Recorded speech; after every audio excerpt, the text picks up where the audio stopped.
Hi, this is Michael Buffer, and welcome to the BoxHard Podcast. Hello, everyone. This is Mikey Garcia.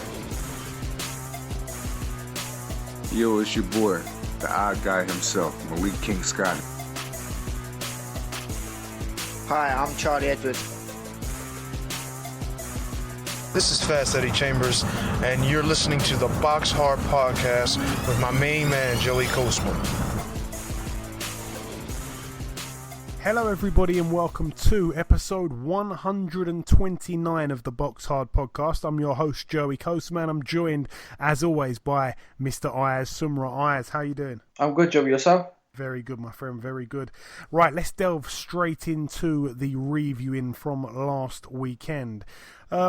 Few places to visit, but firstly let's start at the Guildhall in Preston, Lancashire, United Kingdom. Couple fights to mention on this bill. What do we have here? Firstly, I do want to give a little shout out here to Jack Catterall. He moved to 20-0. He took on the very well-known journeyman Kevin McCauley. Now, Kevin McCauley racked up his 164th loss here, but the impressive thing about it was that Catterall actually knocked McCauley out in the first round. It was a body shot, so that's quite a statement there. Jack Catterall stopping McCauley there. McCauley's only been stopped 12 times in 164 losses, so to do it in the first round there is quite impressive for me. Once again, Jack Catterall, obviously he's a Frank Warren prospect, but he was fighting on an away promoter's show kind of thing, just like a keep busy fight. Also on this bill we have Liam Conroy, 15-3 with one draw, took on Miles Shinkwin. Miles Shinkwin, 14-3, coming off that loss to Jake Ball on a next-gen card. I think it was at the York Hall. I like Miles Shinkwin, he's a friend of the show, he's a good guy, but very, very unfortunate night for him. It was for the English light heavyweight title. Miles Shinkwin got TKO'd in round 2. What I will say is, I don't really like the referee's performance in that one. I think that quite clearly Liam Conroy hit Miles Shinkwin in the back of the head several times prior to the stoppage. Like literally, it was about, I'd probably say about 6 or more shots directly to the back of the head. The referee didn't call any of them, and literally a few seconds after that, the referee jumped in and, waved it off. So a very bad performance in my eyes from the referee there. I know that Miles Shinkwin was protesting, what had gone on afterwards. He wanted to even go into the dressing room of Liam Conroy's just to point out that he's now developed some lumps on the back of his head from those rabbit punches. But Liam Conroy had apparently quite quickly after the fight had left the venue. So yeah, hard luck for Miles Shinkwin once again. He seems to have been served up a little bit of hard luck lately, to be honest. Very, very nice guy, like I say. I'd like to see him put some wins together and, come back stronger, because he's a good fighter, but like I say, he's gone through a bit of a rough patch. But that's really it for the Guildhall in Preston. Moving over now to the BT Convention Centre in Liverpool, Merseyside, United Kingdom. A couple fights to mention on this bill. Lerone Richards, 10-0, moved to 11-0. He took on Chris Dutton, who was 4-3. It was a 6-round points decision for Lerone Richards. Also on that bill, Michal Syrowatka, 19-1, put his WBA Continental Super-Lightweight title on the line against Robbie Davies Jr. Robbie Davies Jr., this was obviously a rematch for him. In the first fight, Robbie Davies Jr. got knocked out. Here it was a return fight, like I say, and he certainly got the revenge, Robbie Davies Jr., so I'm very pleased for him. It was a TKO in the 12th and final round, but Syrowatka was down also in the 3rd and 4th rounds. What I will say about Robbie Davies Jr., a lot of people don't know, obviously his late father, was a former boxer, and, he had very poor health. And what actually happened was he passed away just after the first Syrowatka fight. So Robbie Davies Jr. lost the fight. It was a 12th round TKO against him. And then 3 weeks later, I think he lost his father. And then this time around in the rematch, again, the same kind of thing happened because it went to 12 rounds, but he got the TKO in his favour in the 12th round. So the good thing is he racks up another win here. He avenges his sole defeat. He's now 16-1, and he also picks up another WBA Continental Super-Lightweight title. So he's got 2 of those now on the mantelpiece. Moving over now to the Principality Stadium in Cardiff, Wales, though.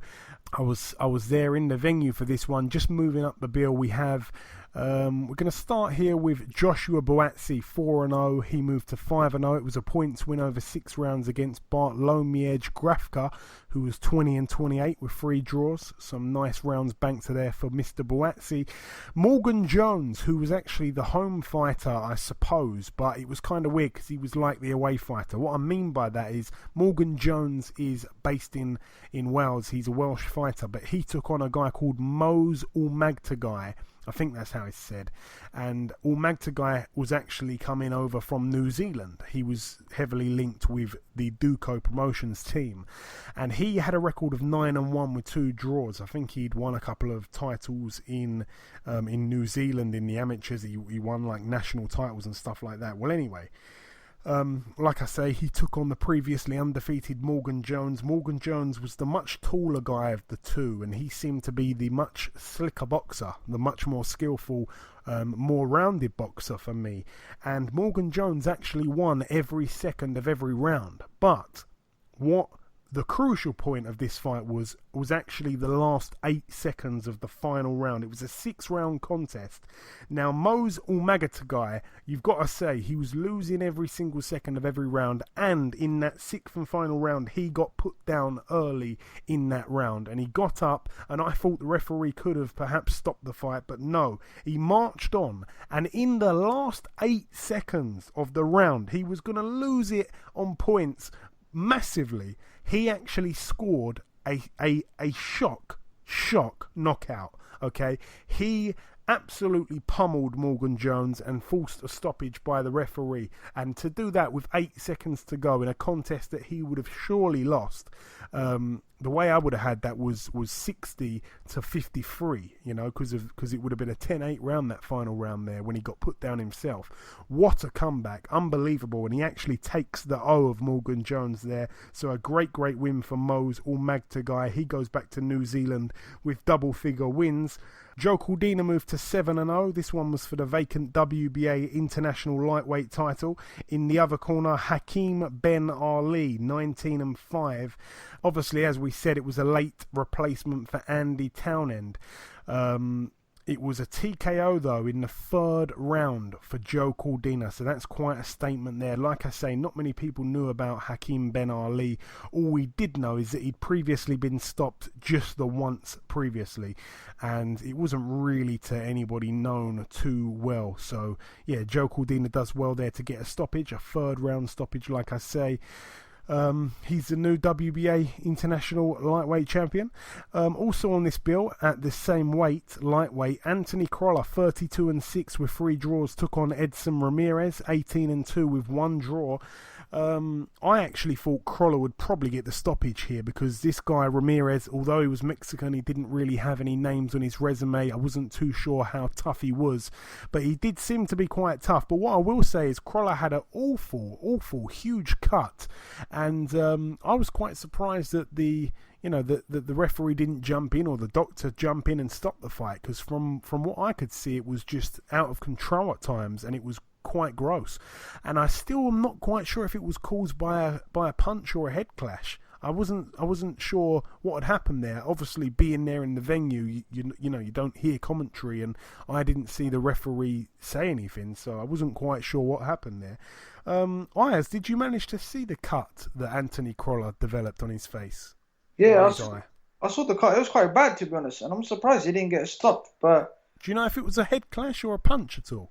I'm not really quite sure. I've actually forgotten myself, but yeah, he had a bit of a cut. I thought he was going to be stopped, but the ref carried on and he ended up winning the fight. Yeah, fair play to Anthony Crolla. We all are big fans of him. His record 33-6 now with 3 draws. Also on this bill, Josh Kelly 5-0 took on Carlos Molina 28-8 with 2 draws. Carlos Molina, obviously a former 154 world champion. This one was for the vacant WBA International welterweight title. Now, what I will say just before I go into this fight is that, Carlos Molina was on the show a couple of weeks ago. He was also on the show about a year ago. He's a really, really nice guy. And he said to me, when you arrive in Cardiff, Joey, let me know and we'll meet up or something. So, I got into Cardiff on the Friday and I said to him, look, I'm here, but, I know you've got a fight tomorrow night and I don't really want to, kind of get in the way of that. And he was like, no, it's cool. And I brought him up a BoxHard Podcast t-shirt and I said, all right, well, I'll deliver it to your hotel then. So he was staying at the Holiday Inn in Cardiff and I said to him, okay, well, at the moment I'm just with my girlfriend and my daughter, so I'm not going to... I'm not going to bring them. I'll drop them off and then I'll come and meet you. And he was like, no, bring them, bring them. It's completely fine. So I said, are you sure? And he said, yeah, bring them. So, we ended up going to his hotel and we met two of his trainers as well. I was waiting at the reception area of his hotel and he come down in the lift with his two trainers.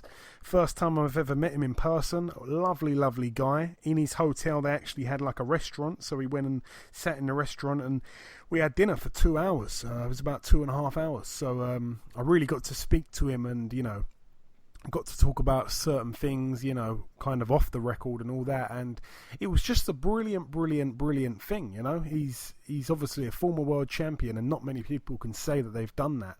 And, it was just a brilliant experience. And his trainers as well, such knowledgeable guys. And we were just discussing boxing as a whole.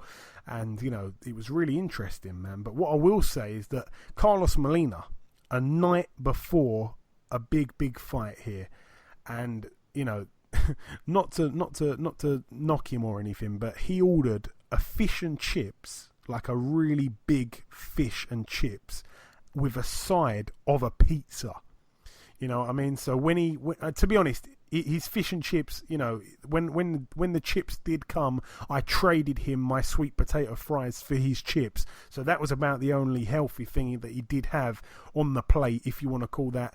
I know that's not too healthy, but yeah, that's all he really had on his plate. And I thought, why is he eating all this mess kind of thing before a fight? But who am I to say anything? You know what I mean? He's been, in this position many times. But yeah, great guy, a really great guy. And like I say, I'm a big Josh Kelly fan as well. But when when you share an experience like that with somebody, you kind of want to root for them. So if I'm being honest, I really did want to see him do well in this fight, but I had to say, and I said it on last week's show, Ayaz, and none of that was gonna change how I felt that the fight was gonna play out. I said that I thought that Kelly would probably win on points, and that is what happened. It was a 10th round unanimous decision for Josh Kelly. He became the new WBA International Welterweight Champion, so I got a point there for getting that one right, and you actually went with a Josh Kelly knockout, Ayaz, and so did the listeners. So I was feeling a little bit sad because of the fact that Carlos Molina took a loss, but I was feeling happy because I did get a win. I got a point towards my very lacking prediction league score. But yeah, this fight itself, if we break it down here, also before the fight, they actually told Carlos Molina on fight week that he couldn't wear the gloves that he wanted to wear. So, that's another little kick in the nuts, if you like. But yeah, it was very, very cagey opener. I thought that the opening round I thought was very cagey. Kelly wasn't respecting Molina's power straight away. I felt that Kelly wasn't respecting the power. He continued to keep his guard down. Josh Kelly was on the front foot for the first round, definitely. The second round, Molina was kind of getting closer, but you'd feel that he was still outworked.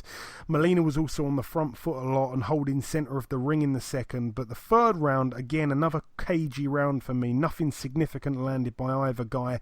But again, you couldn't score it a Molina round. You just couldn't. But round 4, I felt that Kelly had his best round of the fight at that point. He was too unpredictable. He worked his angles well. He moved around the ring gracefully, and he was landing spiteful looking jabs that he was throwing kind of from his waist because he likes to keep that left hand low. To do this though to a former world champion was a real statement at that point, I felt, from Josh Kelly. Some people gave Molina the 5th round. He landed some good shots here and there, to be honest. He showed some good defensive moves also throughout the fight, Carlos Molina. But you know, he just seemed to be too slow a lot. You know, he's obviously he's not a spring chicken anymore. He was quite slow in there against the very fresh Josh Kelly. And Molina arguably won round 7 also, but Kelly dominated the fight in its entirety. And like I say, it was a great performance, and more importantly, he banked some very, very, very valuable rounds, and he would have learned more in those fights than he's probably learned in all of his other fights thus far. So yeah, Josh Kelly, you know, he's so unorthodox, he's so hard to read, so unpredictable, but I really think that the youth and his athleticism definitely played a huge part in this victory, but I'm so pleased for him also on the other hand. Ayaz, what did you make of Josh Kelly's performance? Obviously, we all knew he was stepping up in class here. You know, you went with a knockout, the listeners went with a knockout, but you know, he went points, but he looked good over the points against a man of Carlos Molina's status, really. Like I said, a very good performance by Josh Kelly. Once again, we know Josh Kelly is going to be a star in the future. Well done for Carlos Molina coming into the UK, having a fight. I'll give him credit for that. But we all, like I said, Josh Kelly is a very talented fighter, and I told you from the start he's going to win the fight. But I got it wrong. I thought he was going to knock him out. Yeah, like I say, I predicted that one right, so I gained the point there. Also on this bill, Ryan Burnett, 18-0, defended successfully his WBA Super World Bantamweight title against Yonfres Parejo, 21-2, with one draw going in. It was a mandatory defence.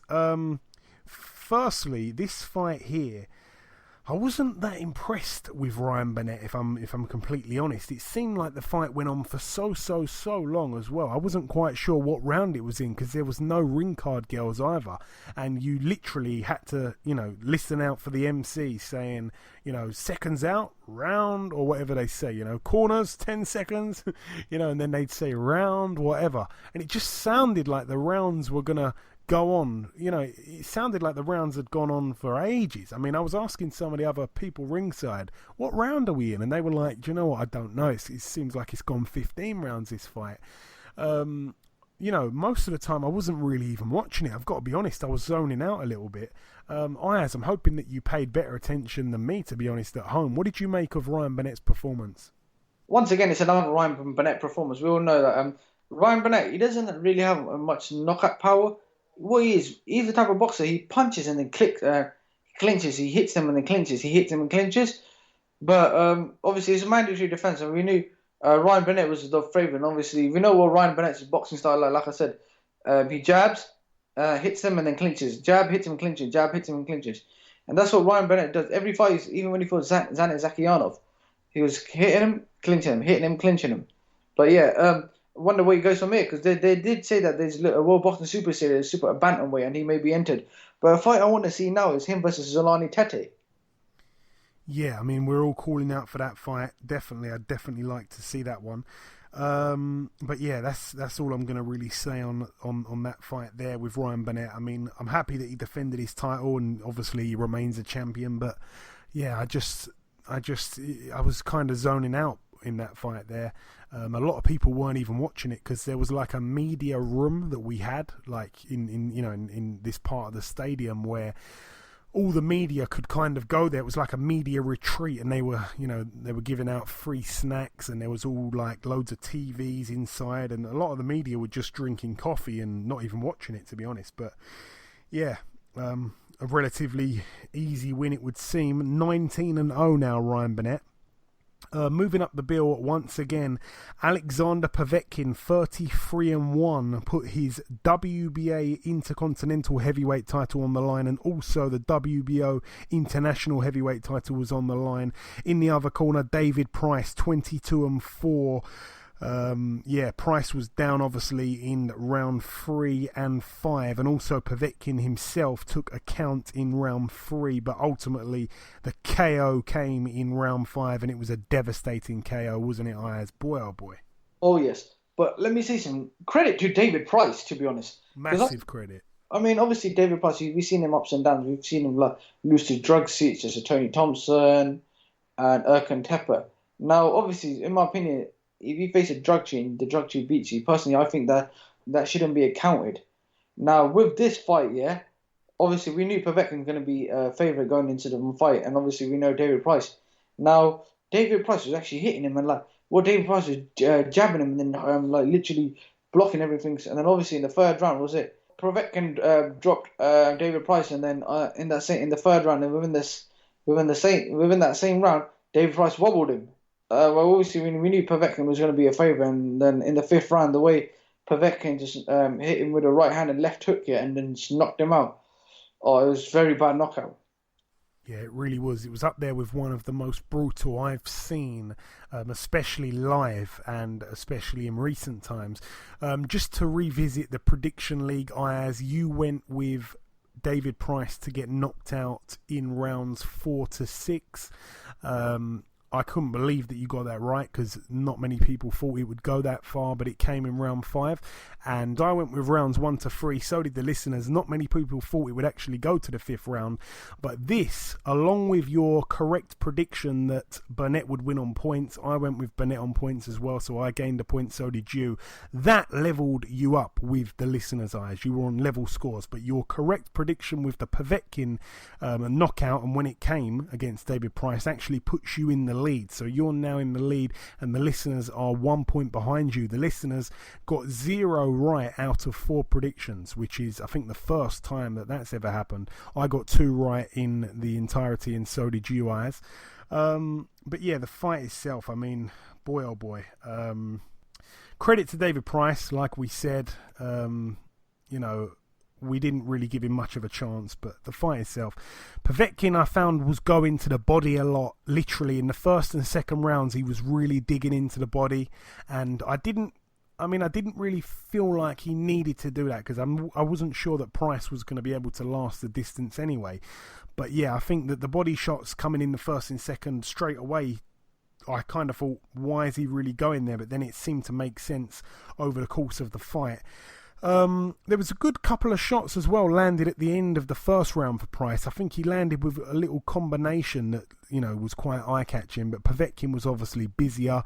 Price showed a decent defence as well early on. He was getting his guard up, and everything that Povetkin was throwing, those clubbing shots, both right and left hands, Price was kind of blocking them and stuff like that. So that was quite a nice defence from Price, who hasn't always had a great defence. But yeah, Price just seemed to be quite flat-footed at times, even though he kept moving his hands, he kept moving his guard to try and throw Povetkin out of his rhythm a little bit. He was being quite tricky, Price. But yeah, Price, again, like I say, was down in the third round from a big, hard left hook, and he was caught coming in.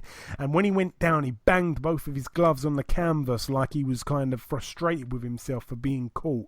So his head did seem to be quite clear at that point. And then, like I say, he got up from the canvas, and then Povetkin ended up getting staggered with a left hook himself in the same round. He kind of got caught with a left hook, and then, like I say, he backpedaled backwards, and then fell into the ropes, and the referee gave a count there, because in the referee's eyes, Povetkin would have gone down, should those ropes not have kept him up, kind of thing. So good call there from the referee. And when he was done counting, unfortunately for Price, the round ended. Literally, as soon as the count ended, that was the end of the round. So, Povetkin went back to his corner, and that 1 minute break probably did him the world of good, to be honest. He was saved by the bell a little bit. But yeah, Povetkin from that point seemed to respect Price's power. I think that Price was bringing it a little bit to Povetkin in the 4th round, and, not much happened really, but I think Price was getting his confidence a little bit. And then in round 5, boy oh boy, Povetkin hit David Price with a right hand. It was a right hook that knocked Price out, and he was out on his feet. He was completely unconscious. He didn't know where he was, and he dropped his guard. He was completely out.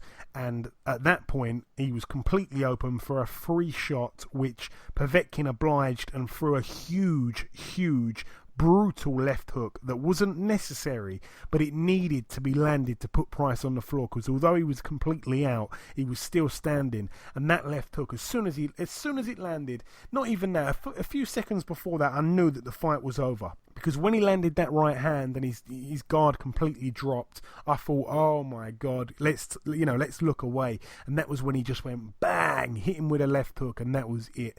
And he hit the canvas really hard. He bounced off the canvas almost with his head, and the referee, need not count. It was completely finished at that point.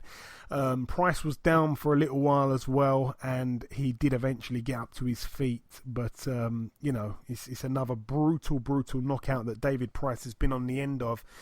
I don't want to rain down on David Price and be a little bit kind of disrespectful here, Ayaz, but I'm kind of seeing a few similarities now between David Price and Amir Khan. I don't want David Price to become the Amir Khan of the heavyweight division, and what I mean by that is when he loses, he gets knocked out, and when he gets knocked out, he gets brutally knocked out. Can you see any kind of similarity there? The only thing is, Amir Khan, obviously, he's got the world titles, and Amir Khan's got all the money, and I'm not sure David Price, if he was to retire, which I feel like he probably should have done a few fights ago, and I even more want to see him retire after Saturday night.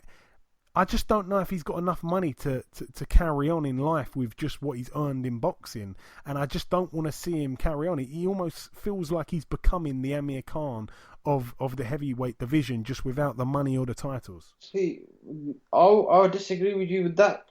I'll tell you what. The reason is because Amir Khan, he fought tough people, but he won fights. Now, David Price is an opposite. I feel for him a lot, obviously, because he's been cheated twice. With him, I think he has a huge confidence issue. Yeah, I mean, I think that we went over that last week. I think he has got a huge confidence issue, and to fight in front of 80,000 people, I thought was crazy. We were all kind of blaming his management team before the fight. It's a good point you make there, Ayaz, about who has he beaten, kind of thing. Amir Khan's got the wins, but David Price hasn't. I mean, who would we say David Price's best win? I mean, it's got to be Audley Harrison, hasn't it? Back in 2012. I agree with you. I think it may be Audley Harrison with that. And I mean, no disrespect to Big Audley, but he didn't quite make it as a pro, did he? So I mean, boy, it's not looking good for Price. Is there anything you want to add to that one, Ayaz? And if not, I would like to ask you, do you believe that Price should hang the gloves up in your honest opinion, or should he drop down a level and try and fight at the British level, or where do you want to see Price next? I personally think he shouldn't retire. I think he should just drop down to British level. I wouldn't go at world level. I'll give him a couple of more fights, see how he does. If he's 2-3 fights left, I think he should give it a day. Obviously, his health at the end of the day is the main thing. Yeah, I think he risks his health every time he does step up. Just looking at his resume here, he won the British title against Sam Sexton back in 2012, and then he defended it successfully against Audley Harrison, and then he defended it successfully against Matt Skelton. So, yeah, perhaps he could drop back down to the British level and hopefully get one more defence of the British title to make that 3 defences in total, and he'll be able to get the Lord Lonsdale belt for keeps. But yeah, other than that, I don't really think he's got much of a chance at European level. Saying that though, the EBU champion. Well, firstly, I've always liked the Derek Chisora versus Price fight, even though I think Chisora would probably beat Price. I've always thought that's quite a decent fight, that.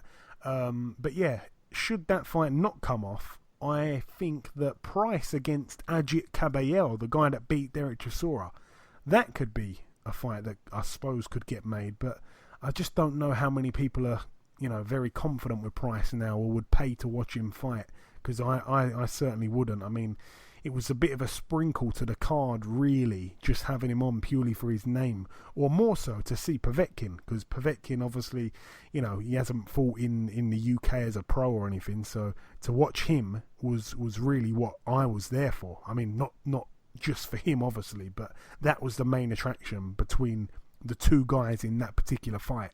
I wasn't really interested about David Price, I didn't give him a chance, like I say, but yeah, I feel for him, definitely. Lovely guy, but, being a lovely guy, like I've said many, many times, doesn't really, amount to much in boxing. And now, The main event, Ayaz, for the IBO, IBF, WBO and WBA heavyweight titles combined. Obviously a unification fight here. In one corner, Anthony Joshua 20-0 with 20 knockouts. In the other corner, Joseph Parker from New Zealand, obviously boasting a record of 24-0. I did say that one thing would happen for the first time. Either Joseph Parker would go down for the first time in his life in a boxing ring, or Anthony Joshua would go the distance for the first time in his pro career. And obviously the latter occurred.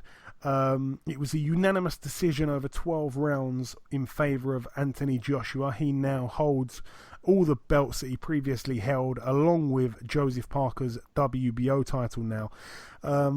One judge scored it 11 rounds to 1 in favour of Joshua, obviously, and two judges scored it 10 rounds to 2 in favour of Anthony Joshua. Firstly, Ayaz, how did you see this fight just before we... I think there may be one fight to mention after this, but yeah, just before we wrap up the main part. To be honest, it failed its expectation in my opinion, and I'll tell you why. I'm going to blame the referee. Every single time Joseph Parker was hitting him, referee's was getting in the middle, blocking it, getting in the middle, getting rid of it.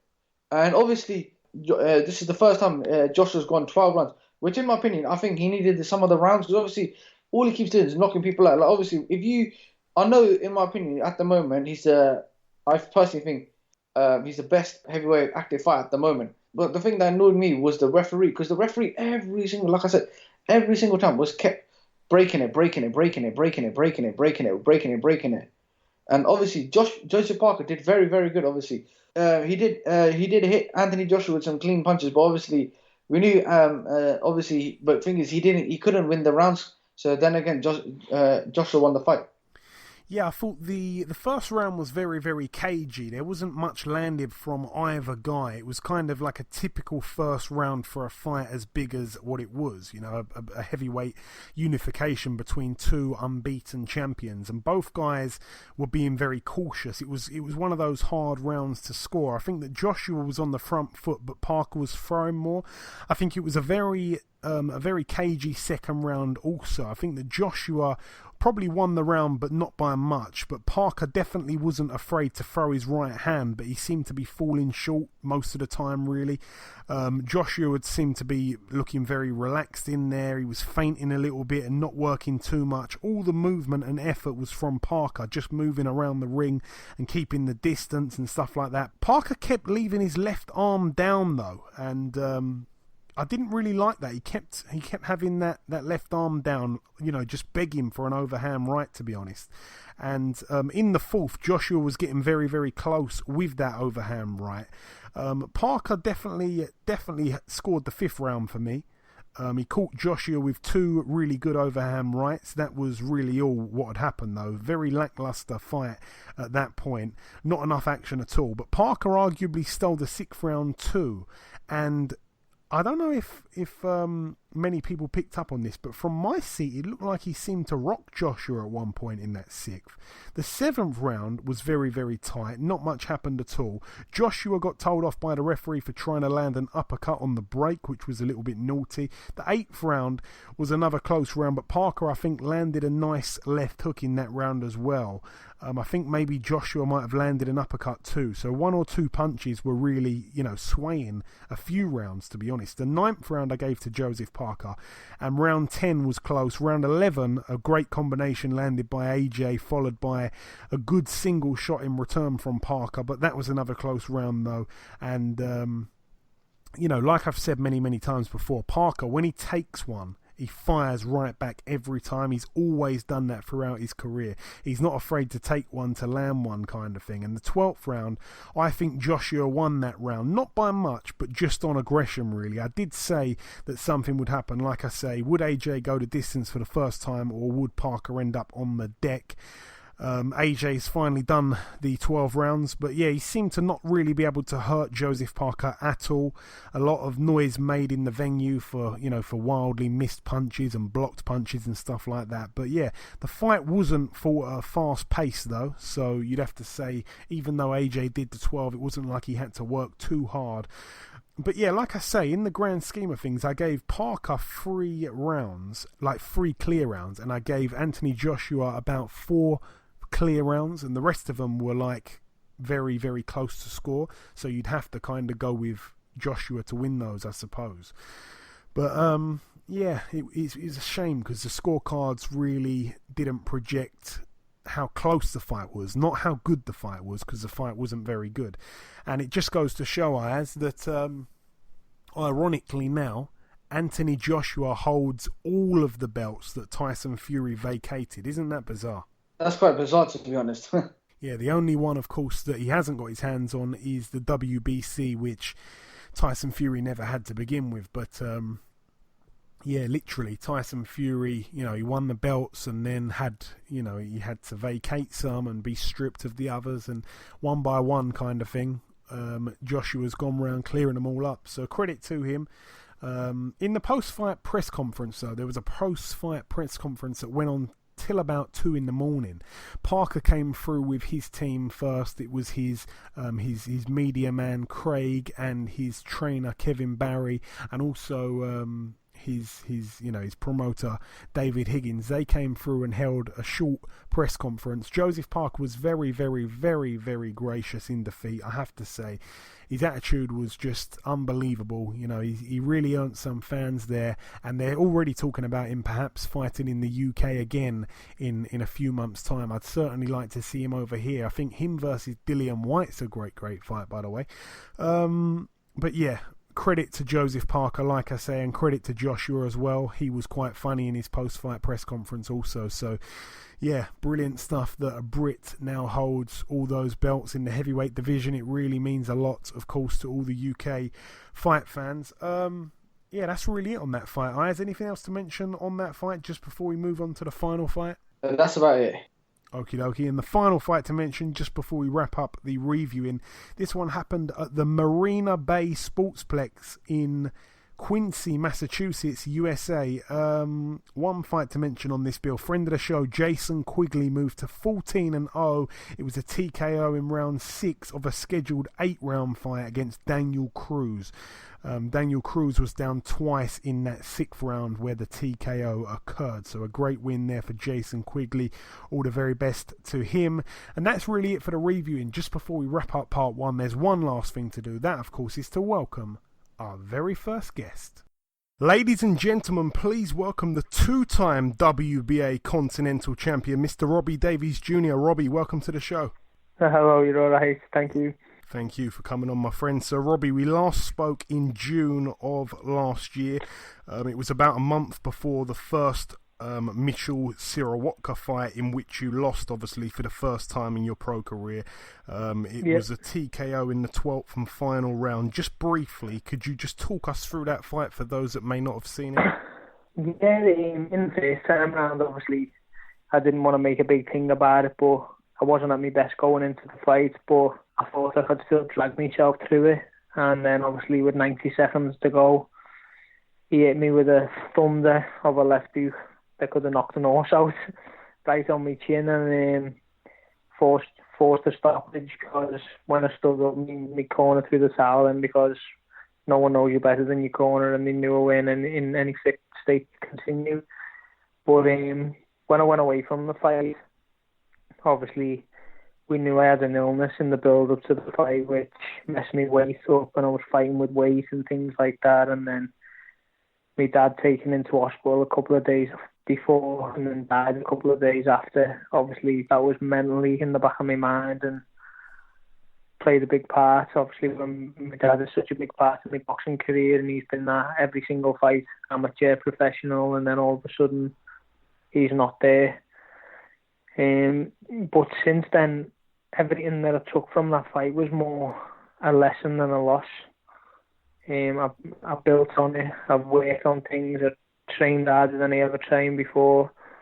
I got new strength and conditioning coaches to show me strength. I was able to match someone like Syrowatka's because he was so strong. I just literally done everything, and I left no stone unturned so I could be the possible best version of myself. And on Saturday night, I proved it. Yeah, you absolutely did. just rewinding a tiny bit, obviously you said there shortly after your loss, you fell on some even worse luck. You lost your father. He was unwell for a little bit of time before he passed away. For those that may not know, Robbie, like you said just briefly there, your father wasn't just your father, but the bond ran deeper than the normal father-son relationship, because for a long time he was your role model when you were growing up. He was a former boxer himself.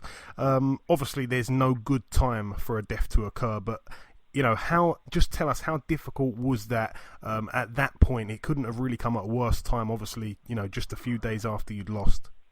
Yeah, at that time in my life, obviously, just going through my first loss and then to lose my father and all in the same week, it was becoming it's like an accumulation of everything that could be going wrong in my life was happening to me. But if anything, it's probably made me stronger now, because I don't think that anything that can occur in the boxing world would be worse than that for me. So I think I've took the worst as possible could come at me, and now I'm basically ready for anything. But at that time I was at one of the biggest lows in my life, and thankfully to my team around me, my manager, my coaches and my friends and my family, they were all there to gee me back up and get me back on the horse and get me back to my best. Yeah, brilliant stuff to hear that. It's such a tragic thing. It's ironic, actually. It's quite what's the word I'm looking for? A coincidence, because Lee Selby lost his mum a couple days before his fight, and he ended up boxing on the same bill as you, if I'm not mistaken. I actually remember that, because yeah, I remember seeing Lee, and he was like looking out the windows and things like that. Obviously I knew, but obviously the experience maybe Lee's got, I didn't have at the time. Yeah. And where Lee still went out and boxed 2 orders and still performed and still got the win, I went out and my game plan went out the window, and I went out and had an absolute war. Yeah. But obviously, because I'd had an illness beforehand, like 10 days out I got an illness through my last spar. When I was down in London, where I could have just been resting, I had to do like all the camera stuff, little 30 seconds here and 30 seconds there for box office. But by doing that, I thought it was okay, and I convinced my manager and my coach. I was like, no, I'm 100%, I'm all right. And the catch-22 behind it, when my coach didn't want to pull me out, was because his daughter's wedding was on the same day as my fight, but he chose to come with me because he knew how much it meant as a team that I needed them there, and I couldn't have anyone else in my corner. And he thought if he'd have said to me, pull out, that he was saying it so he could go to the wedding. So maybe I might have thought of that, but so because I'd like I saying, no, I'm all right to fight, he didn't want to say, listen, you're not all right, don't fight, because he'd have thought I was thinking he's only saying that so he can go to the wedding. So then we all went ahead with the fight, and obviously when it got to like round 3-4, my body started hyperventilating, sweating really bad, and then I had no feet underneath me, and I had to just stand and trade with someone who was an absolute banger, and was like, he was built like a battleship. He must have been a stone heavier than me on the night. And then the rest was history. Yeah, the rest was history. Let's leave it in the history books. I feel like 2018 is set to be a big year for you, and a year that you must turn your luck around. I'm sure that you'd agree with that. You went straight back in with Syrowatka. Remarkably, the fight ended once again with a 12th round TKO, but this time it was in your favour. You emerged victorious. You also had Syrowatka down in rounds 3 and 4 also. Please just walk us through that win, and also congratulations on avenging your sole defeat in that fashion. That really speaks volumes. Yeah, because like I said, like I'm going on about my illness and what was going on in the back of my mind. In boxing, everyone has an excuse when they lose. It's just the way it is, and I didn't go on about it as much because I was thinking I'll go on about it when I've proved it. Like now that I could say to them, listen, I told you this weren't right, and that's why even though it was a hard fight, I probably won every round, and I was putting them down every time I landed. But when I was landing in the first fight, there was nothing in my shots. It's like I was punching with my hands open because I was that tired. Like I wasn't even, my fists weren't clenching. when it came through to this fight, even from like the first 2 rounds, and I just had that distance on him, and I was doing as I please, and I was bobbing and weaving, and I felt great in there. And that was what I was missing in the first fight. Even in the corner, when I was coming back to my corner, you could see how confident my team were in me and just telling me little things. I felt like in the first fight, like, it affected all of us, the whole morale in the whole team. No one was 100% confident in me because they knew what was going on before the fight and during. And obviously, I proved a lot to everyone. If there was any doubters, I proved to all them as well that I'm still on a mission for that world title. Absolutely, absolutely. I must ask you though, did you yourself have any doubts in the back of your mind about the rematch? Because we've seen it time and time again in boxing where people have taken an immediate rematch, and it can either be the best thing afterwards if you win, or really the worst thing if you was to lose. Because many times, like I say, we've seen people lose the rematch and it can really scar them. I mean, the one Scouser that jumps to mind, David Price with Tony Thompson, that went horribly wrong. Do you know what I mean? Yeah, the reason I looked at it like that, because my manager did have other things and other avenues and bigger money fights. I could have made triple what I made for this fight in fighting other people and things like that. But I knew myself. I thought the worst version of myself, he beat me with 90 seconds to go, and I nearly scraped through the battle. So when I'm at 100%, there's no way he can beat me, and that's what I've done. I just proved it on the night. Excellent, man, excellent. Now, for a long, long time, you've been heavily linked with the Ohara Davies fight, not just because you both have got the same surname, but also because you're both in the same weight class, you're both at similar stages in your respective careers. But in the past, you've been very, dismissive of Ohara. You didn't really want anything to do with him. Not that you were, trying to avoid him by any stretch of anyone's imagination, but you just didn't want to give him the time of day. It would appear, though, that recently you've somewhat been interested in him. You've had a few back and forth things on Twitter, including today, Robbie. Is that fight, in the horizons for you? We've told them and we've told Frank, listen, if you want to get the offer on the table, use are the big promotional company. We're game because I'll blitz him, no problem. But they're not up for it. That's all talk. Okay. And where Ohara is now, he's in no world rankings. He's fell off the wagon. His fight 3 weeks out. It's not even announced who he's fighting, so he's going to be fighting a no one. Basically, someone that's not ranked, probably lost a load, and probably had 4 weeks training to take the fight. So the way I see it is because O'Hara's now with Frank Warren, who's got a lot of light welterweights, and he's not the top dog anymore. When he was with Matchroom, they only had one light welterweight who was shouting his mouth off, and they were putting all the money into him. He's lost that now, so there's no way Frank Warren is going to pay the money I deserve for him to fight me, because he doesn't sell a ticket, and he's not the top boy in their stable now. So what Frank is going to do is put him in with their own fighters, and if he wins, he'll emerge as the top boy. But if he loses, then it's still one of their fighters that win. So either way, they're not losing out. So they're not going to pay all kinds of money to fight me, because if we fight him in London, it wouldn't sell. So if he fights me, we could do it in Liverpool anyway, because I sell and I'm good with tickets. So there's nothing to gain for me by fighting him unless they give me a big payday, because he's nowhere in the world rankings. I'm higher than him, and in the British rankings, I'm higher than him. So he's got nothing to offer to me. So the only thing they can offer me is money, and if they don't offer me it, he's a backward step. That's the reality of it. And you say there that, Frank Warren's got a couple of other light welterweights. One he does have is obviously Jack Catterall. It's looking like that fight would be quite easy to make between Ohara Davies and Jack Catterall. Would you favour Jack in that? Well, what Jack's doing, Jack's looking at Ohara as a backward step as well, because if Jack's looking at the winner of Hooker or Terry Flanagan, why would he want to fight Ohara Davies unless he's in the same boat? Why would he want to fight Ohara unless he's getting a payday, when his next fight could be for the world title for the WBO? Yeah. Do you know what I mean? Ohara's in no man's land. He's got nothing to offer to anyone. I don't even think he's got his belt anymore. I think that's probably ran out because he hasn't defended it in time. So just he's got nothing to offer anyone apart from shouting his mouth off. So eventually he's going to have to fight like someone on the British scene who's just so it sells, or because he'll have to fight the other kids in their back garden. Someone who doesn't need as much money because they're not on the world scene or the rankings not as high, but they're like a decent name.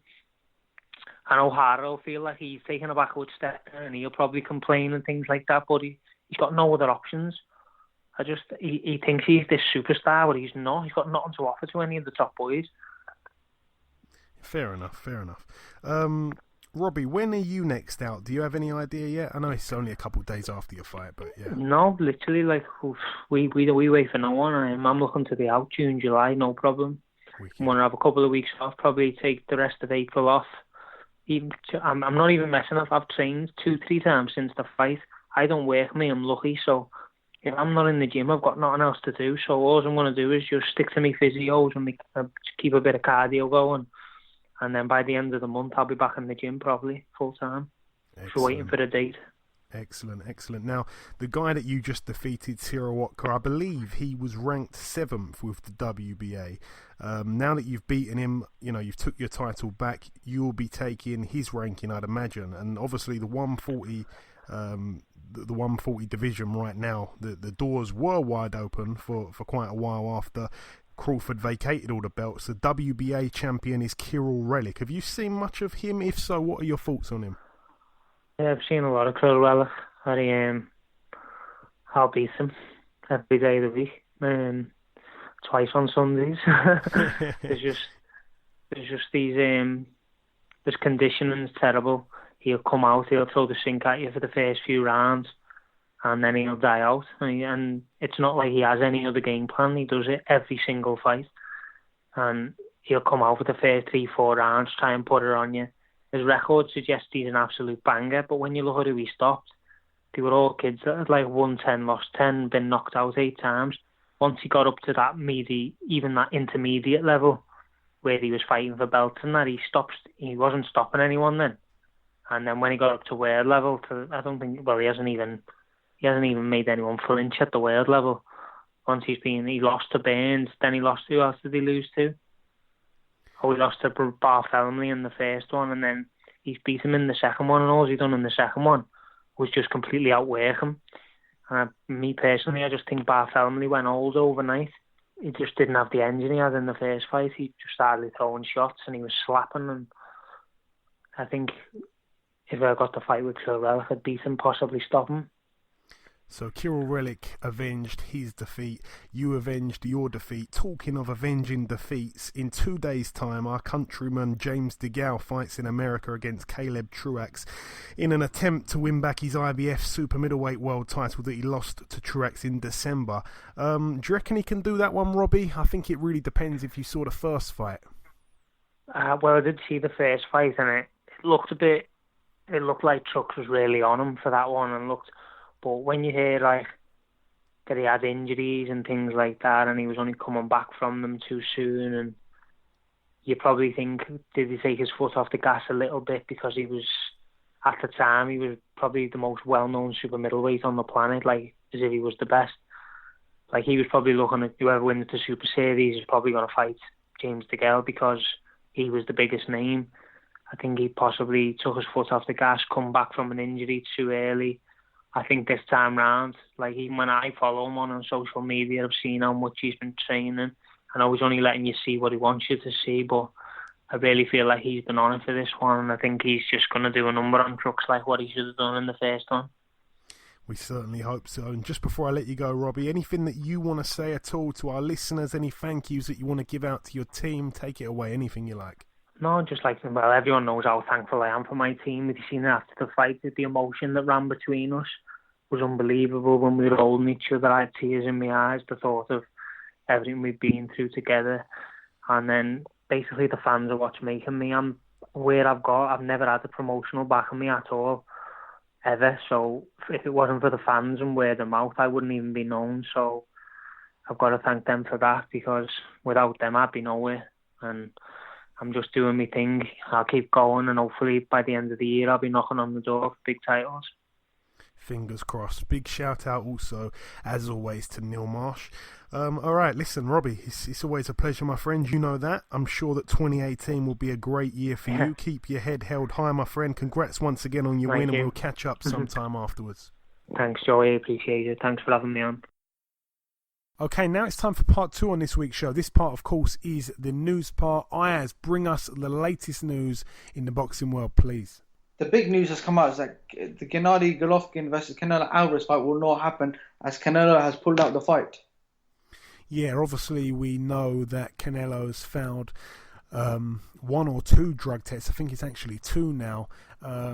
It's all been a bit crazy because there was supposed to be a hearing on April 10th, and that would only leave like 3 weeks away from the fight, which isn't really fair if a fight's still going to go ahead. So, it was all a bit bizarre. But yeah, I'm kind of surprised that he's pulled out. I don't really know why he pulled out. I think if Gennady Golovkin pulled out, then he would have kind of been excused for that, really. But yeah, Canelo's pulled out, and then he's also saying that Golovkin's making excuses and he's scared, which just makes absolutely zero sense. But at this point, if anybody's, actually believing that Canelo didn't take these performance-enhancing drugs or this clenbuterol or whatever, then I think that you really need to speak to somebody, because it's quite clear that he did not want to fight Golovkin on fair terms at all, did he? Because he had stuff in his system, and then now he's pulled out of the fight because I think it's all about to come on top of him.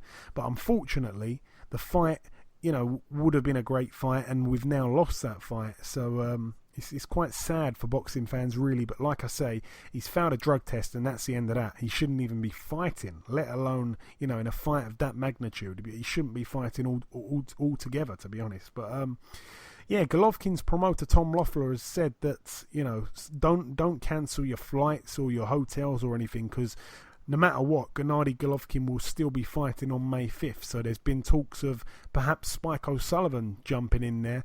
But whoever they throw in, really and truly, if they throw in somebody dangerous, they're talking about people like Demetrius Andrade. That's a dangerous fight for Golovkin with only a couple weeks to prepare for him.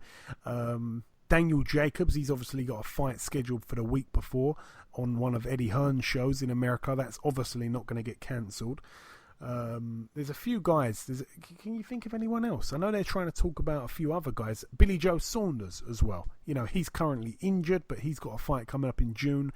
All these people that they're trying to throw in there, there's all kind of reasons why they can't happen. I think they're even perhaps saying Jamal Charlo. He's got a fight scheduled in a couple of weeks' time. So the only one that can actually get there on the night will be Spike O'Sullivan. So that will probably happen.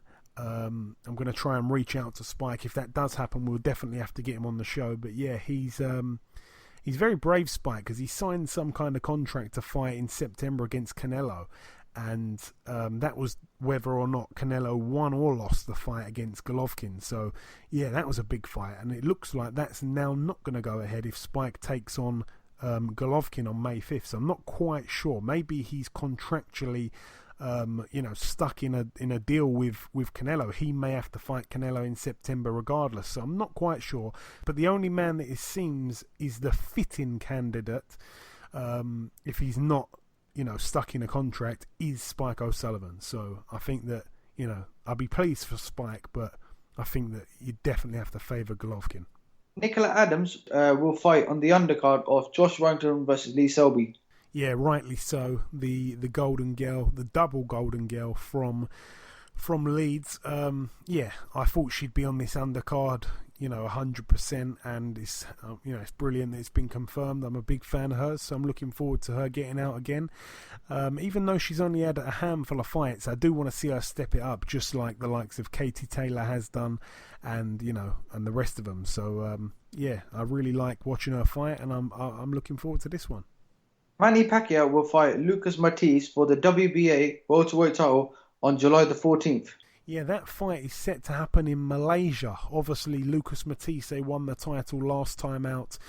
He didn't look his old self, though. He didn't really, he didn't really look impressive, to be honest. Even though he did score a stoppage, and a bit of a weird-looking stoppage in the end, he didn't look so great through the early part of the fight. He was actually, it looked like being outboxed by the Asian fighter. Now he takes on another Asian fighter, but this time it's not just any Asian.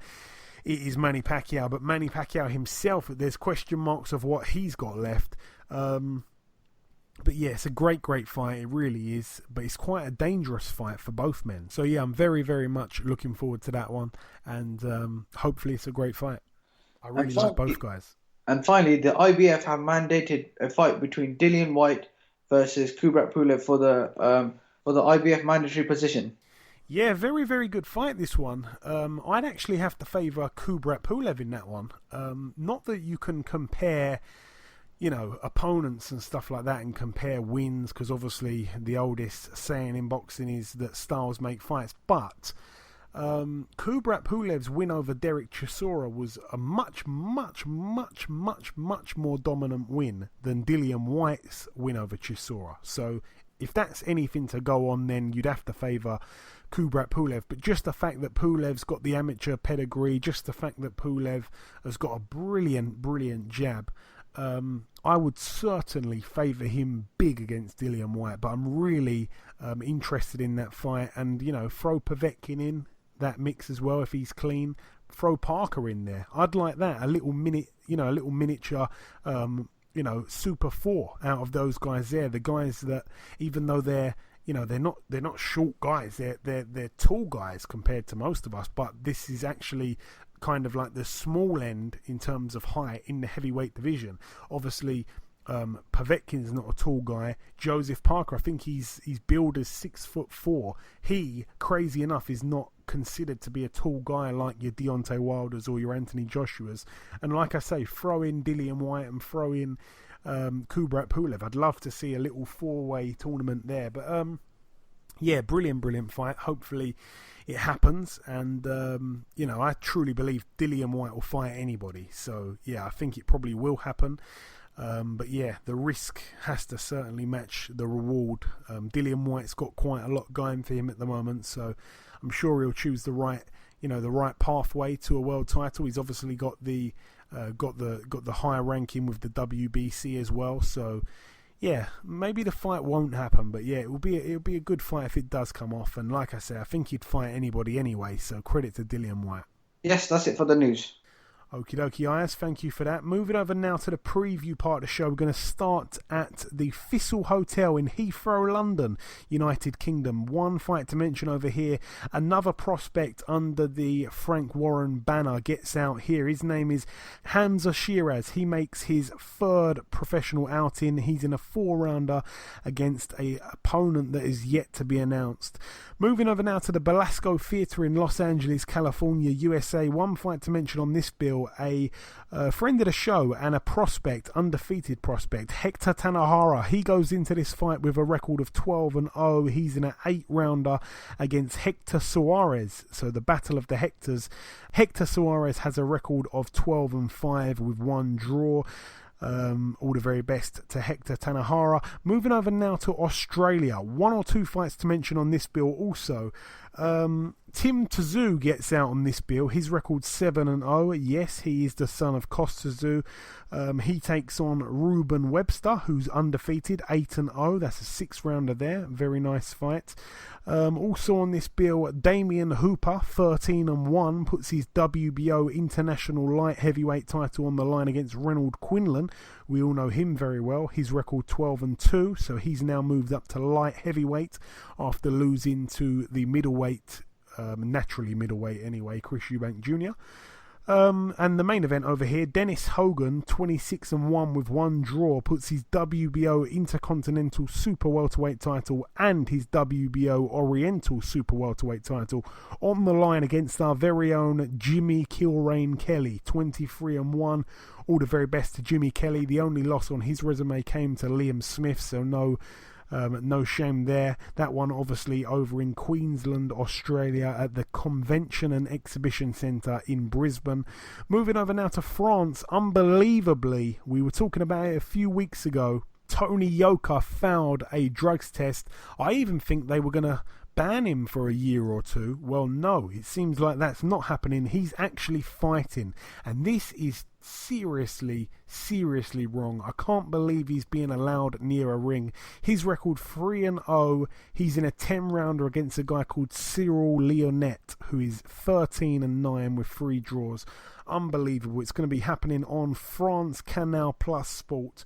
I don't know what's gone on. I'd like to, if anybody knows anything, to please inform us, because that just sounds, completely wrong, completely corrupt, to be honest. I don't think that Tony Yoka should be anywhere near a ring. Obviously, he's been done for doping violations, for missing tests and stuff like that, so that's just absolutely wrong. Moving over now to Mexico, one fight to mention at the Hotel Azul Iztapa.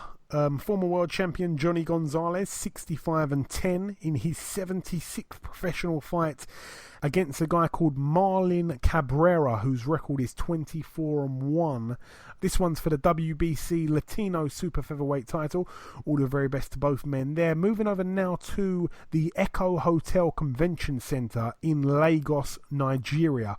One fight to mention over here, friend of the show and former world champion DeMarcus Corley. His record, 50 wins, 29 losses and 1 draw in his 81st professional contest.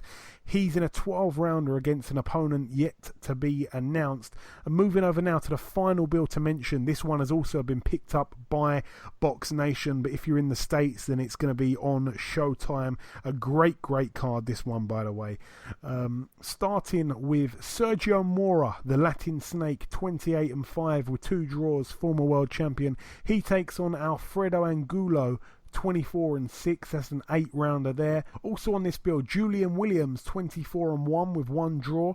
I think this is his first fight since beating Ishe Smith in a little bit of a controversial contest. He's in a 10-rounder against Nathaniel Gallimore, who's 20-1 with 1 draw. That's a great fight there.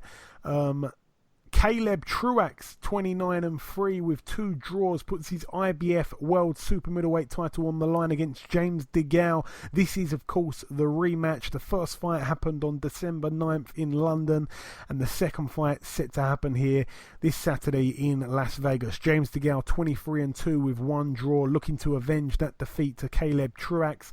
Ayaz, how do you see the second fight playing out? We've gone to the predictions on this also. This fight, I think we're gonna see a different James DeGale. Obviously, the fight that when James DeGale fought in December against Caleb Truax in the first fight was obviously James DeGale came back from a long injury, and obviously, if I was him, I would have fought after the New Year, and obviously when he was fighting, he was on the back rope. But this time, I think we're gonna see a new James DeGale, and I think James DeGale is gonna win by points because he has not uploaded a single video of him sparring.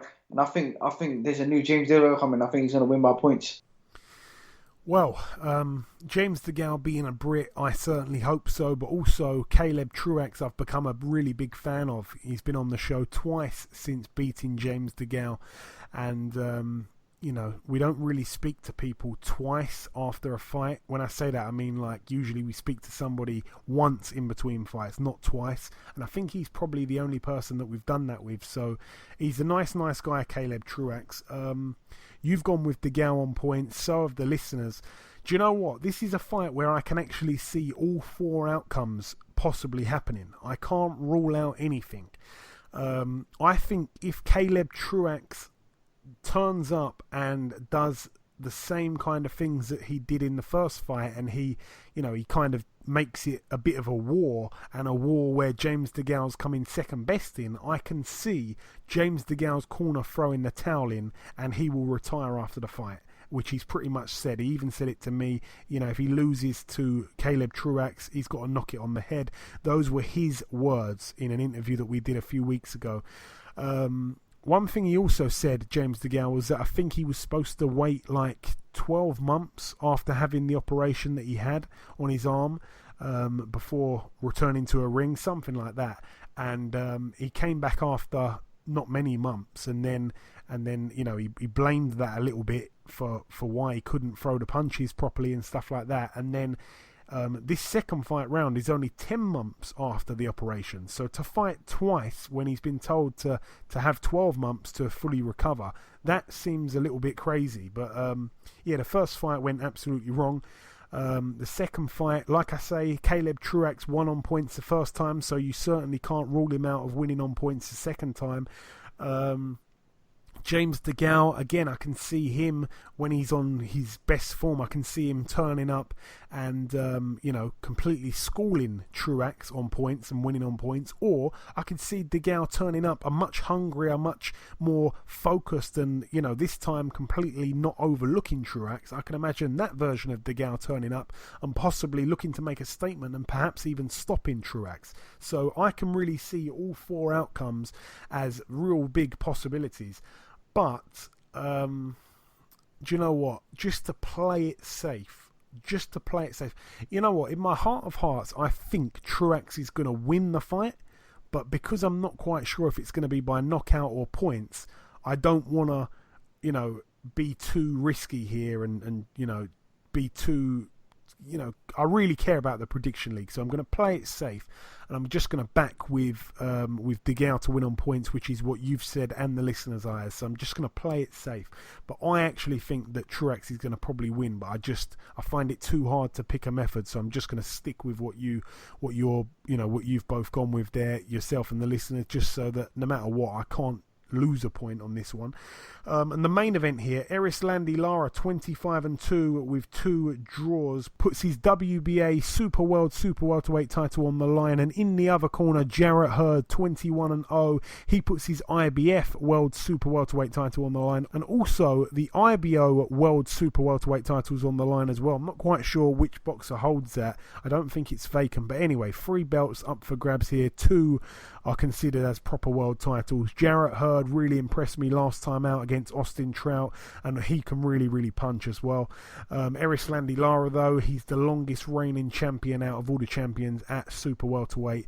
I'm really expecting quite a good fight here. Erislandy Lara gets knocked a lot because a lot of his fights are not very exciting, but I think that Jarrett Hurd's gonna come forward and try and tee off and try and land big shots, which is what he does. He's very aggressive, Jarrett Hurd, so I can see this being quite an exciting fight. I certainly hope so anyway.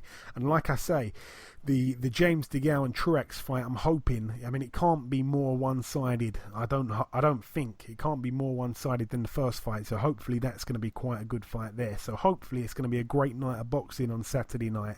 But how do you see that one unfolding, Ayaz? Erislandy Lara and Jarrett Hurd, another great unification. I think Erislandy Lara is going to win. I think because Erislandy Lara is very slick. I think he's got very good skills, and I think he will win by points. Yeah, that's what the listeners have gone with, and also I'm going to agree with that as well. So we're all agreeing this week. A lot of people, though, from America seem to think that Hurd will win this fight, and you can't really blame him. He hasn't really put a foot wrong, to be honest, Jarrett Hurd. He's certainly improving every fight. So all the very best to him and Erislandy Lara. Hurd's just a much fresher man, and it wouldn't surprise me if he did pull it off, to be completely honest. But yeah, hopefully it's going to be a great fight, and hopefully it's going to be exciting anyway. But yeah, that really wraps up the previewing. That is all of the talking done this week. So we've done the reviewing, we brought you the first guest, we brought you the latest news, or I has brought you the latest news, and we've just wrapped up the previewing. So the last thing to do just before we wrap up part 2 is to welcome our second and final guest. Ladies and gentlemen, please welcome the unbeaten Commonwealth champion and the new British light heavyweight champion, Mr. Callum Johnson. Callum, welcome to the show. How you doing? Hey, I'm very good, my friend. I'm very good. So firstly, Callum, congratulations on the destructive win over Frank Buglioni on March 24th. Just walk us through that fight, please, Callum. Obviously, the fight only lasted 91 seconds. Unbelievable. Yeah, it was. It was a good display. I think I made a big statement, and I think I've excited a lot of British boxing fans, and I think there's a lot of people that's happy to see me back. Yeah, you certainly have. I agree with what you're saying there. I remember that the fight originally was set to take place last October, but you had to pull out of that fight originally due to health issues. There were rumours that you'd had some kind of heart problem Can you go into that at all, Callum? Why, how that all is now? Is everything good? Yeah, what happened there, I tore my chest. I got a bad chest injury, and when I went for an X-ray, they put me on an ECG, and my ECGs was just showing an abnormal ECG. So obviously they had to look into it to see if there was a problem or not, but there was no problems and everything was fine. But obviously once I got over the chest injury, I was back in the gym, back ready to get back in the ring and ready to take that British title. And the fight itself, like I say, it was over. If you blinked, it was pretty much over. When you analyse the fight a little bit, I think I've heard from Frank Buglioni in a couple of interviews after the fight, and he said that he seemed to catch you and almost kind of got caught while he was rushing in. I didn't really see that. I didn't really see him catch you. Did he catch you at all? And if so, did he hurt you at all? To be honest with you, I didn't feel a thing when I was in there. Looking back on the tape, I got caught with one or two half shots, nothing major, and there was an head clash in there as well, actually. But I spotted the head clash. I didn't feel anything. Like I said, I just got down to business and did my stuff and let my shots go, and obviously, I just did something that I knew I could do anyway. But I just went out and done it and proved it, and I know what I'm capable of. And that's the kind of stuff I am capable of if I'm firing more cylinders, what everyone got to saw. And that was obviously set to be Frank Buglioni's third successful defence of the title. He'd become the first man. If he'd have won, he would have become the first man to successfully defend the British title against 3 unbeaten fighters. He was the favourite. You were the underdog. Did you feel any pressure going into that fight? And also, how did it feel? How did it feel from your point of view going in as an underdog? And for, if I'm not mistaken, the first time in your professional career and upsetting the odds? To be honest with you, I didn't feel like I was the underdog because, obviously, again, I really fancied that I could do a job on Frank. But, there was quite a lot of pressure on me, to be honest, because at the end of the day, I'd been very inactive. It was like a last chance saloon for me. It was now or never. And if I had have lost the fight, it would have been all over for me. I'd have had nowhere to go. I'm 32. It'd have probably been the end of the road for my boxing career. And so there was a lot of pressure there, but I knew what I was capable of, and I knew what was going to happen on the night. So that sort of took the pressure off a little bit because I was so confident in my own ability. And people reading too much into this inactivity. I have been inactive in the ring, but I've been very active in the gym, and I have just been very unlucky over the last year with injuries. So I knew my form would be there. I knew my fitness would be there. Luckily, I didn't really need to show any fitness because I got it done in the first round. But I knew everything was going to be there and everything was going to be on point on the night. And obviously, I proved that. So I sort of took the pressure off myself with my own confidence, to be honest. And talking of proving things, above everything, your late father had believed that you'd become a British champion one day. You were clearly hit with emotion right after the win. I know that you visited his grave a day or two after the win, accompanied by your Lord Lonsdale belt. I know it's hard to put it into words, but I'm pretty sure it feels amazing to be able to prove him right. Yeah.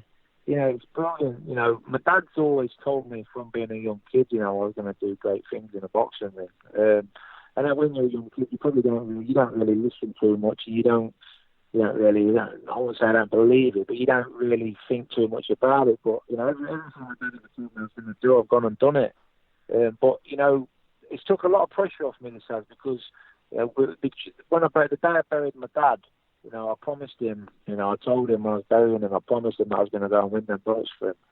And, I've gone and won them now, and I've took the pressure off myself. And now I can just relax and enjoy the rest of my career, and, everything else will be a bonus. And now it's time to enjoy it now. Yeah, it certainly is, but well done once again.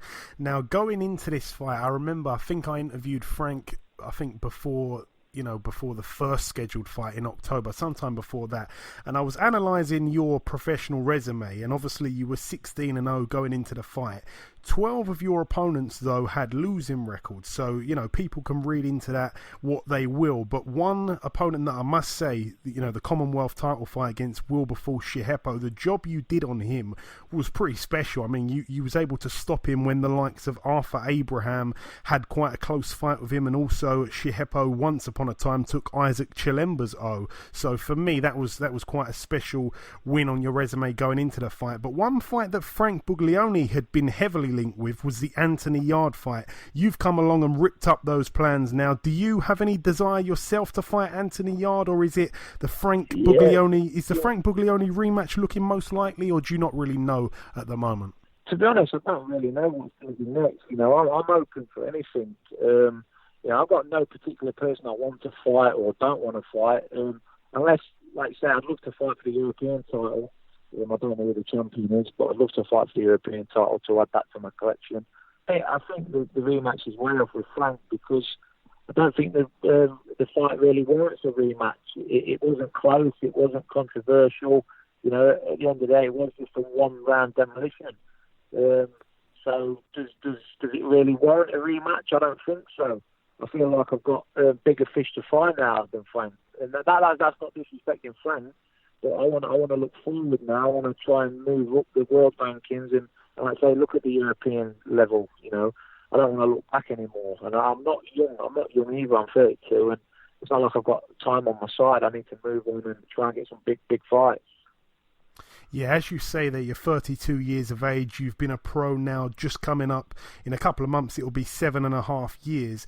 I know that you've had a few issues in your pro career. Your career at sometimes has been a little bit static. So as you say, you want to kind of push on to bigger fights and stuff like that. Does that mean that you're not really looking at trying to win the British title outright? Do you see yourself moving on to something a bit quicker? Again, it's hard to say, really. I'll leave it down to Joe, my manager, and obviously Eddie. But yeah, I mean, if you ask me, my ideal fight, my ideal next fight, I'd say the European title. That would be my ideal choice. But whatever they come up with, obviously I trust in my team. Come up with, I'll be happy to go with. But so I'm to move on and crack on and try and earn a few quid as well. Try and get a few decent fights where I can earn a few quid, because at the end of the day, we all need a few quid, and that's what we're in it for at the end of the day. And just coming down to the last few questions now, Callum. Any idea yet, roughly, when you'll be out next at all? No, not really. But I have heard the date June. June's been mentioned. So, like I say, I'm back in the gym now, and I'll start sort of getting ready again, and hopefully maybe be out in June. But I should have news pretty soon, I'd imagine. I'm just waiting on some confirmation. Brilliant. And also, some people may not remember, but once upon a time you were actually managed by Prince Nassim. What was that like, Callum?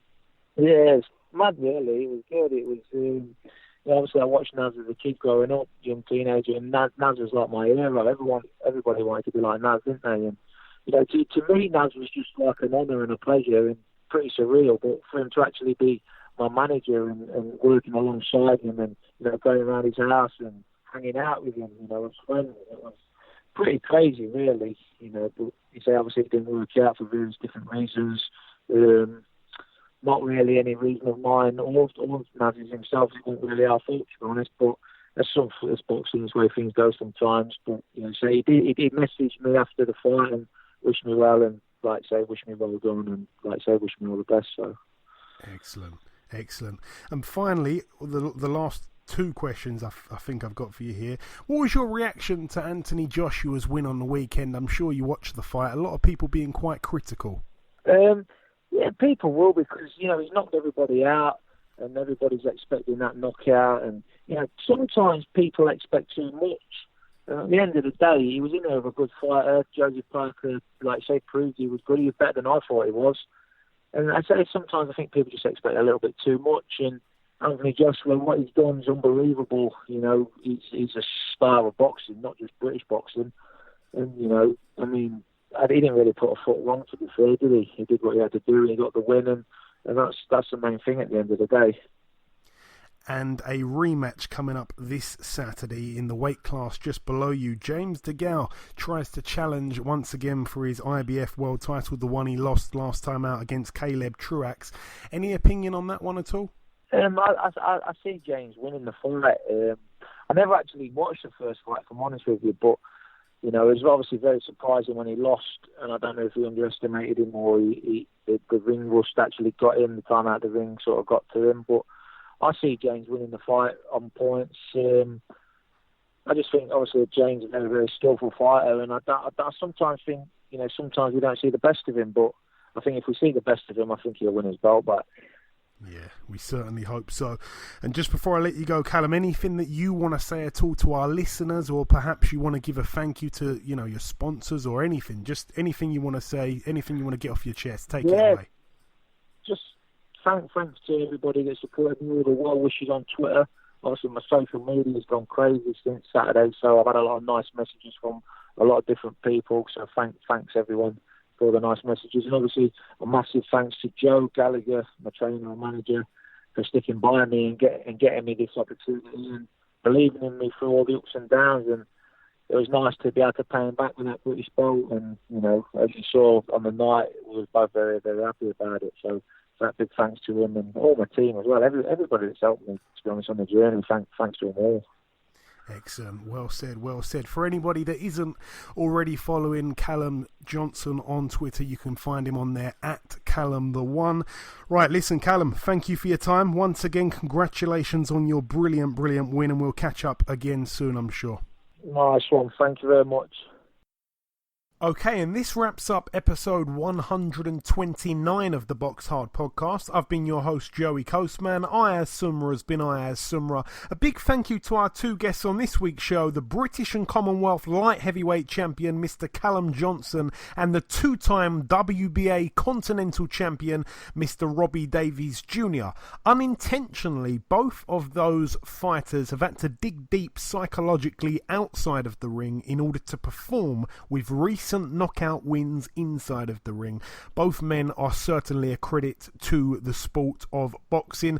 The biggest thanks of all, though, goes out to the listeners for making this podcast the best podcast on the net. Remember, if you do get a chance to leave us a review on iTunes, Ayaz is now in the lead on the prediction league. Who'd have thought it? He's on 33 points. You, the listeners, are just 1 point behind with 32, and I'm way back with 26 points. The t-shirt competition winner will be announced next week. Remember that you can still enter the competition quite simply by sending us in a tweet on Twitter with your funniest boxer's nickname. We've already had quite a few good ones, so keep those coming, keep sending those in.